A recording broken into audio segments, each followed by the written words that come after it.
हाँ, तो बच्चों हेलो। आज के वीडियो में हम लोगों को संक्षारण और विकृत गंधिता के बारे में पढ़ना है। कुछ बच्चों ने मुझसे कहा था कि मैम इस पर भी वीडियो चाहिए।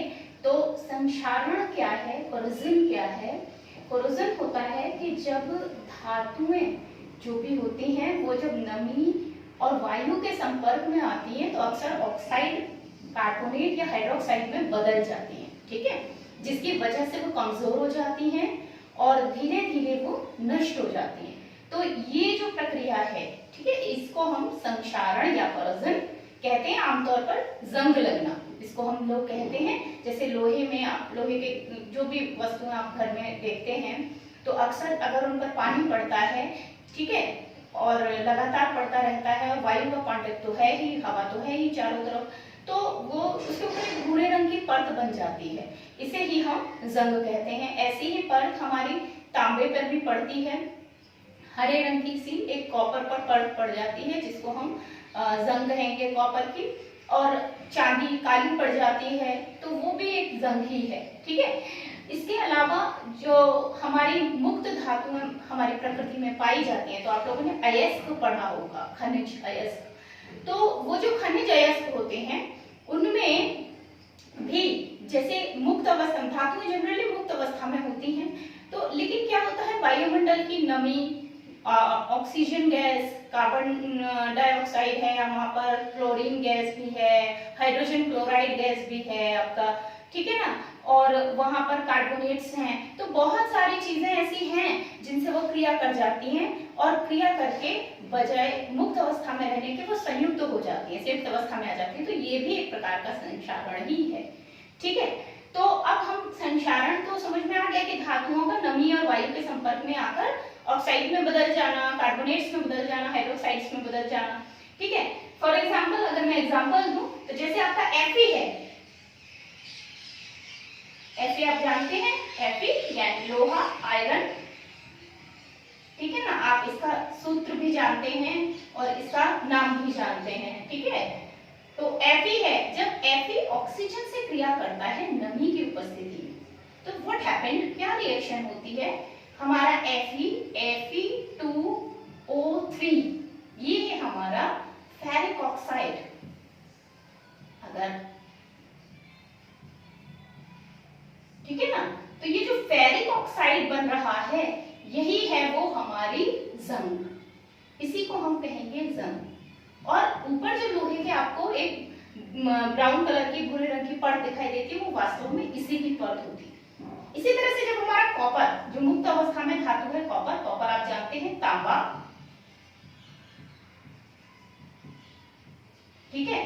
तो जो कॉपर है जब ये क्रिया करता है हमारा ऑक्सीजन के साथ तो व्हाट हैपेंड, रिएक्शन क्या हो जाती है, CuO, ये है हमारा क्यूप्रिक ऑक्साइड, या हम इसे कहेंगे कॉपर की जंग। ये भी जंग है पर ये जंग किसकी है, कॉपर की, और ये जंग किसकी थी, आयरन की, ठीक है।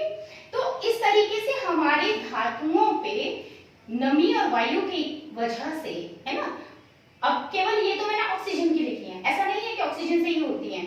तो हमारा जो संक्षारण है वो भी दो प्रकार का होता है, एक शुष्क संक्षारण और एक नम संक्षारण।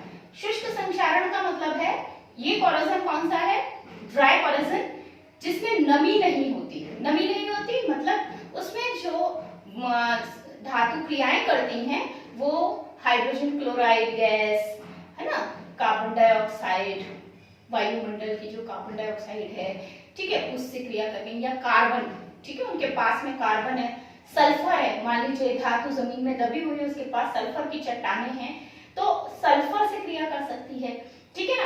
तो जैसे कॉपर है हमारा, वो सल्फर से क्रिया कर जाता है और करके बनाता है हमारा Cu2S, और CuS भी बनाता है। ये हमारा क्यूप्रस सल्फाइड है, क्यूप्रस सल्फाइड।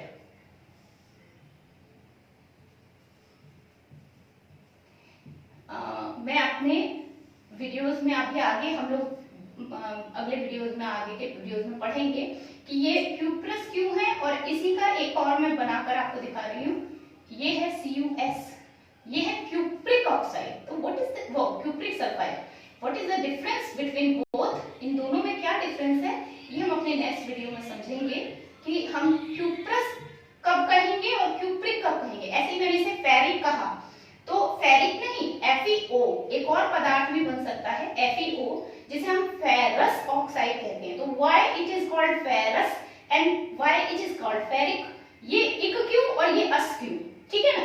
तो वो हम अपने अगले वीडियोस में पढ़ेंगे। अभी हम सिर्फ संक्षारण के बारे में बात कर रहे हैं। तो यहाँ जो हमारा ये बना, देखिए ये सल्फाइड बन गया, ठीक है, इसमें ऑक्सीजन का कोई रोल नहीं है और ये बिना नमी के हुआ। तो इस तरह के संक्षारण को हम कहते हैं शुष्क संक्षारण।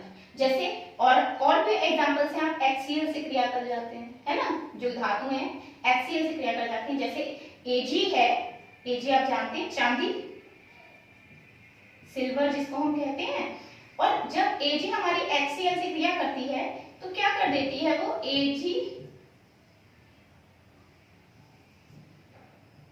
Ag2AgCl, बैलेंस रिएक्शन हमेशा लिखनी है, मैंने आपको पहले भी क्लियर किया हुआ है। तो वो हमारी हाइड्रोजन गैस निकाल के AgCl यानी सिल्वर क्लोराइड बना लेती है। अब सीधी सी बात है कि अगर इस तरह की कोई भी रिएक्शन होगी, ठीक है ना, सिल्वर क्लोराइड बना लेती है, तो ये जो सारी रिएक्शंस मैं आपको बता रही हूँ ये है शुष्क संक्षारण की। और ये हमारा जो नमी की उपस्थिति में होती है वो हमारी नम संक्षारण कहलाती है।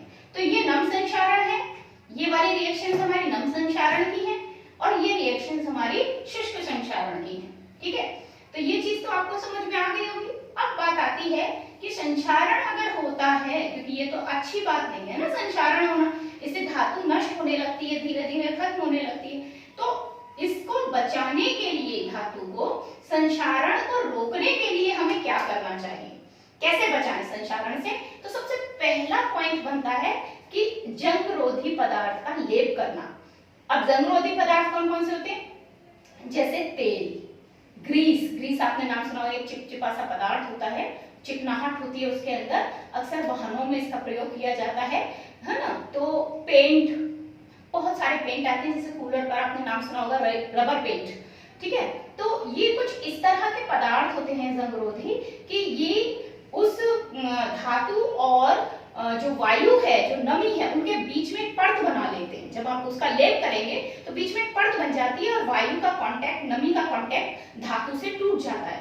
तो जब संपर्क ही नहीं होगा नमी से या वायु से या वायुमंडल की गैसों से, तो धातु का संक्षारण भी नहीं होगा।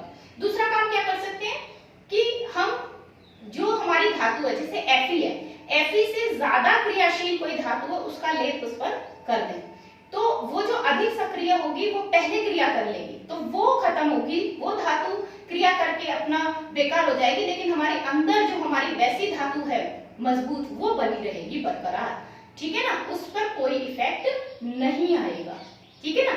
तो ये जो है अधिक सक्रिय धातु का लेप करके भी हम संक्षारण को रोक सकते हैं।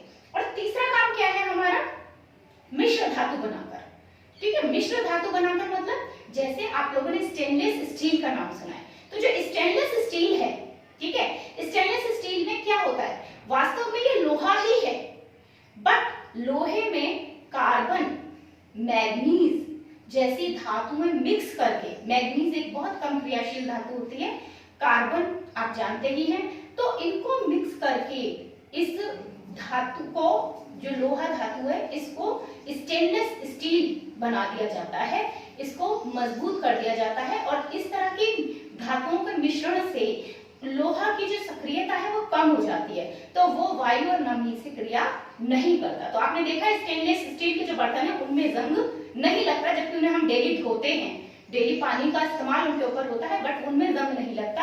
हाँ, लोहा अगर एक सामान्य कच्चा लोहा है, ढलुआ लोहा है, पिटवा लोहा है, तो उनको जंग लगता है, ठीक है। अब इसके बाद में विकृत गंधिता क्या है, विकृत गंधिता जब हमारी खाद्य सामग्री, आपने देखा होगा जनरली गर्मियों में तो खासकर से ऐसा होता है कि हमने सुबह जो सब्जी बनाई है वो सब्जी शाम तक उसमें स्मेल आने लगती है, गंदी एक स्मेल आनी शुरू हो जाती है और सब्जी खराब हो जाती है। इसी तरह कोई भी आटा वगैरह सभी खराब हो जाते हैं, दूध खराब हो जाता है। तो what is the reason behind it? खाद्य सामग्री जब वायु के संपर्क में आती है तो उसके स्वाद और गंध में जो परिवर्तन आ जाता है उसे हम विकृत गंधिता कहते हैं। ठीक है, अब ये विकृत गंधिता क्यों आती है? बेसिकली हाँ जी, आप बिल्कुल सही है, कुछ तो होता है कि हमारे जो बैक्टीरियाज होते हैं वायुमंडल के, वो ठीक है ना, अपघटन शुरू करते हैं, अपघटन प्रक्रिया उसमें शुरू करते हैं, तो रासायनिक अभिक्रियाएं बनने लगती हैं। ठीक है ना, जब वायु और नमी के कांटेक्ट में हमारा खाद्य पदार्थ आता है तो उसमें रासायनिक अभिक्रियाएं कुछ इस तरह की बनने लगती हैं जिससे, और खासकर से जो वसा युक्त पदार्थ होते हैं, तेल युक्त पदार्थ होते हैं, उनमें अधिकतर ये वायु और नमी क्रिया करती हैं और करके उस पदार्थ के जो बॉन्डिंग है, जो उसका रासायनिक यौगिक का सही रूप है उसको बदल देती है, जिसकी वजह से उसके स्वाद में भी परिवर्तन आ जाता है और गंध में भी परिवर्तन आ जाता है। ठीक है, तो इसको हम विकृत गंधिता या रेंसिडिटी कहते हैं। अब ये जो रेंसिडिटी है, इससे बचाव कैसे हो? तो बचाव करने के डिपेंड करता है कि हमारी खाद्य सामग्री किस प्रकार की, हमें कितने दिन तक सुरक्षित रखनी, कैसे सुरक्षित रखनी। तो पहली बात है एंटीऑक्सीडेंट का यूज करें। एंटीऑक्सीडेंट प्रतिऑक्सीकारक, जैसे जनरली आप घर में अचार होता है तो अचार में आप क्या डाल देते हैं? सिरका डाल देते हैं। सिरका एक एंटीऑक्सीडेंट की तरह काम करता है और अचार सुरक्षित बना रहता है। ठीक है, अचार को धूप दिखा देते हैं, उससे भी उसमें जो बैक्टीरिया वो नहीं पनपेंगे और ना ही जो नमी है वो उसमें रहेगी। नमी नहीं रहेगी तो किसी प्रकार की क्रिया नहीं होगी। दूसरा काम कर सकते हैं शीतलन। शीतलन मतलब उसे कूल कर दें, बहुत ज्यादा कूल कर दें। देखिए बेटा, जितनी भी रासायनिक अभिक्रियाएं ठीक है खाद्य सामग्री में हो रही हैं या होती हैं, वो जनरली 25 डिग्री सेल्सियस टेम्परेचर पर होती हैं। इससे ऊपर या इसके बराबर, इससे कम टेम्परेचर पर ये रिएक्शंस नहीं होती, न के बराबर ही होती हैं, कम होती हैं। इसीलिए ठंड में आपका खाना खराब नहीं होता। ठीक है ना, बाहर ही रखा छोड़ दीजिए, ठंड में खराब नहीं होगा खाना, क्योंकि ठंड में जनरली जो टेम्परेचर है वो 25 डिग्री सेल्सियस से बिलो होता है, नीचे होता है। 25 डिग्री सेल्सियस से ऊपर टेम्परेचर पर ही अधिकतर हमारा खाद्य पदार्थ खराब होता है। तो अगर हम उसे कूल कर देते हैं, फ्रिज में रख देते हैं, या हम उसे ठंडे पानी के बीच रख देते हैं, तो भी हमारी खाद्य सामग्री है वो खराब नहीं होगी, क्योंकि उसकी रासायनिक अभिक्रियाएं जो 25 डिग्री सेल्सियस से ऊपर होनी थी वो नहीं हो पाएंगी।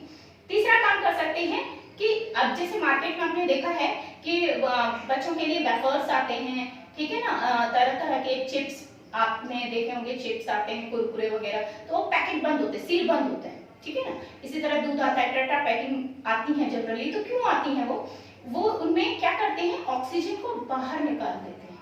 ठीक है, उस जो आपका पाउच है उसके अंदर से ऑक्सीजन बाहर निकल जाती है और उसके अंदर अन्य कम क्रियाशील गैस को भर दिया जाता है जो कोई क्रिया नहीं करती खाद्य सामग्री के साथ। जैसे नाइट्रोजन भर देते हैं, ठीक है ना, फॉर एग्जाम्पल नाइट्रोजन भर देते हैं, तो उससे कोई भी इस तरह की क्रिया नहीं हो पाती है, तो विकृत गंधिता से बचाव हो जाता है। ये है हमारा आज का टॉपिक।